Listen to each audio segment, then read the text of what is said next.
Hey there, we bought Intel, and the very next day, this happened.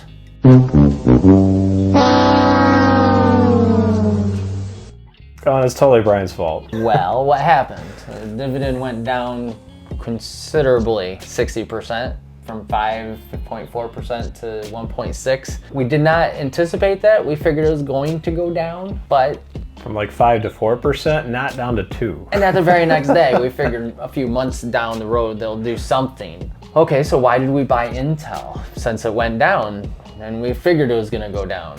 Well, we need to continue diversifying our portfolio, and there's only a couple more sectors that we have, so we decided that let's do a technology sector, and we'll have a Technology stock showdown.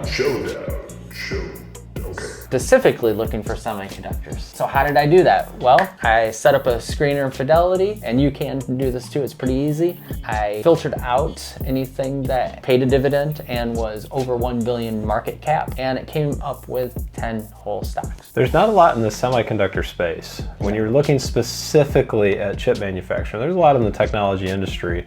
Broadcom's one of them.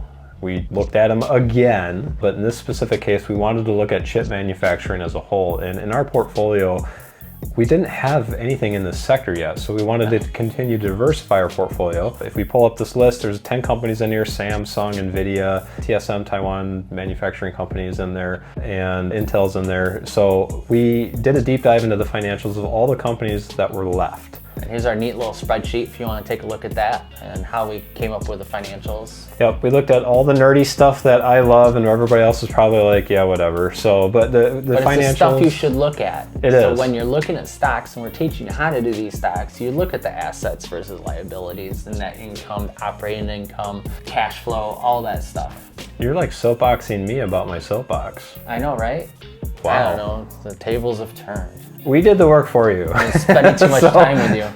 We did the work for you. So you can see it all right here. There's more, obviously a lot more that went into it than this. We did have some stigma behind the companies that were based out of Taiwan. Not because we don't like Taiwan, but because China is got their whole military basically circling the islands.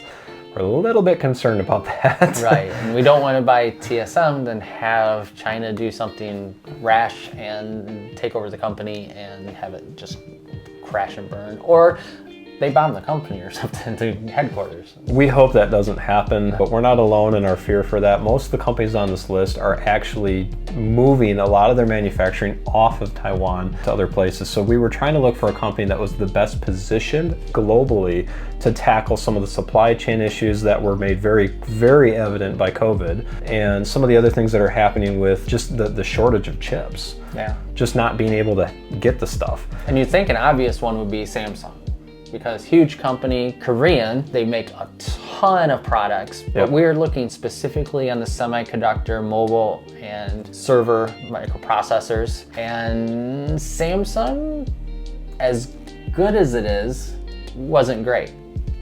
You'd be surprised that there's kind of a merry-go-round that happens in the semiconductor space. You know, one company will make it this year and then they'll shift to the next company and then they just kind of go around and around. Well, this time Intel seems to be the one that everybody's focusing on.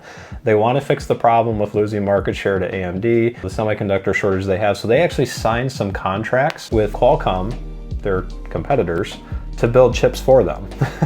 So long term, if you're looking at a company that's building big gigafactories and all the stuff that they're doing to relocate their business, they've got pretty good long-term prospects with some big providers. Like Qualcomm produce a lot of the chips and a lot of the electronics that are used in the world. If Intel has a contract to produce their chips, right now they don't look so good, but long term, that's very good. Yeah, I think they're gonna turn it around because they're at a low right now. Oh, they've all been decimated. Yeah. The last year has been really bad for the tech sector. In fact, it was in the past 6 weeks or so, 120,000 people lost their jobs in this field. Some of those have been gobbled up by smaller companies, but those companies are running out of places to put these people. So there's gonna be some unemployment coming. Yep.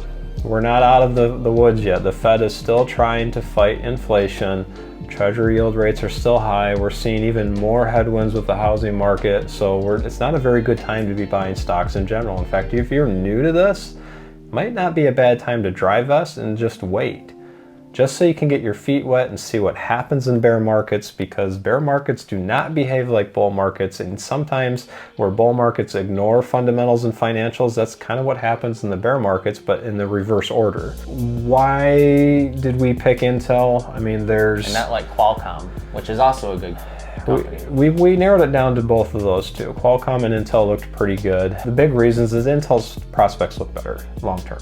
Qualcomm is actually having Intel produce some of their chips for them, which, you know, if you look at all of this and everything that's been happening within the tech sector in general, it should tell you that if you're going to try to time this stuff and say, I'm going to pick this tech sector, it's very difficult. If you bought Qualcomm and not Intel this month, you're probably fine.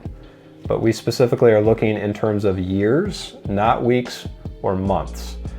And if anything, if our purchase and the cut of dividend tells you anything, it's very difficult to try and time the market. If not impossible. Right. We have a tendency to do pretty well with predicting trends. Our whole portfolio is based on a monthly stock purchase in different industries. And when an industry does bad, another industry tends to do well. And we'll look at the industry that's doing bad. We'll analyze the companies in that industry, and if we hold one in that industry, we'll compare it against its peers. And then if it looks like it might be doing well, we'll take the dividends we're getting from the other stocks and we'll pour it into that company. And that'll help flatten out our profit loss curve so that it's not such a downward trend. Or if you're going down, you're not going down as much because something else is keeping it propped up. And we talked about tax implications of having a stock and selling it over the course of 1 year. So if you're trying to time the market and you're trying to beat the major hedge funds and the Reddit crowd and the apes and all the other people that do options tradings, it's going to be tough. Our portfolio is meant to be defensive. This is a defense play for us long term, and we're trying to play it safe. If you look at RIO, Devon Energy, I mean, we said what, like 7% that RIO like would RIO. I think they're 13% when we bought it, and we said this is going to go down. But if it goes down, it's probably going to be like 7 or 8%. And it went down to 6. It did. It dropped. So, I mean, Devon did the same thing. So, which is still a decent dividend. I mean, it's pretty average. So it's not like it went down to 1.6 Intel. Yeah, we talked about this in past videos. The larger the dividend, the riskier the play. And if you want to look at what that might do for your portfolio, you want to look at the dividend payout ratio. There's a specific metric there that will help you determine how much of a company's profit is getting paid out in dividends. And typically the higher that number, the worse it is. We have a couple of high paying dividends. RIL is one of them and Devon Energy is one of them. And when they pay that much, that gives them very little wiggle room to grow the capital or appreciate the business. So even though Intel cut their dividend, if you look at what they did in the past, you go back to 2013, 2012, and you say, worst case scenario, Intel's doing terrible, I would never buy them.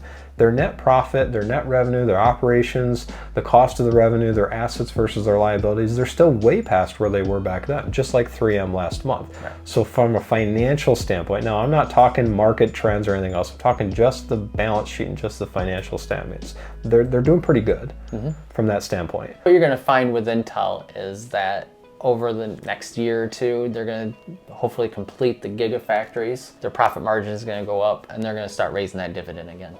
They did say that was one of the reasons why they cut their dividend. They got to pay for this stuff, and when you're paying billions of dollars in dividends, that does go quite a long ways towards building a chip manufacturing facility.